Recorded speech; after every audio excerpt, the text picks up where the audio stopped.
છે સાતમ આઠમના મેળાની. તમે કહેશો કે સાતમ આઠમના મેળાને તો હજી બહુ વાર છે, અત્યારથી શું વાત છે નુપુર, પણ સાતમ આઠમનો મેળો હોય એની તૈયારીઓ રાજકોટ મહાનગરપાલિકા ખૂબ વહેલી કરતી હોય છે, કારણ કે સૌરાષ્ટ્રમાં દિવાળી પછી જો કોઈ સૌથી મોટો તહેવાર હોય અથવા તો દિવાળીને સમકક્ષ જો ઉજવાતો કોઈ તહેવાર હોય તો એ સાતમ આઠમનો તહેવાર છે. અને સાતમ આઠમનો આ મેળો એટલે દુનિયાભરમાં પ્રસિદ્ધ રાજકોટનો આ સાતમ આઠમનો મેળો. અને એ સાતમ આઠમનો મેળો અત્યાર સુધી રેસકોર્સમાં ભરાતો હતો, પણ હવે નવી જગ્યાએ એટલે કે અટલ સરોવર પાસે સાતમ આઠમનો મેળો ભરવા માટેની એક દરખાસ્ત મૂકવામાં આવી છે. મયુર પાસેથી જાણીએ. મયુર, જન્માષ્ટમી અને ખાસ કરીને રંગીલા રાજકોટવાસીઓ માટે સાતમ આઠમનું સૌથી વધારે મહત્વ છે અને એમનો મેળો છે એ વિશ્વ પ્રસિદ્ધ છે.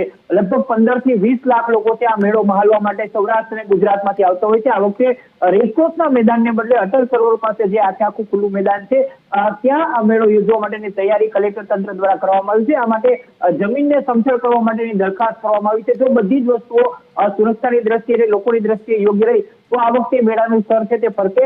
અત્યાર સુધી પહેલા શાસ્ત્રી મેદાન ખાતે ને ત્યારબાદ રેસકોર્સ ખાતે દાયકાઓથી લોકમેળો યોજાતો રહ્યો છે, પરંતુ છેલ્લા 3 થી 4 વર્ષથી લોકોની સંખ્યાના કારણે આ મેદાન છે તે ફેરવવાની માંગ થતી હતી.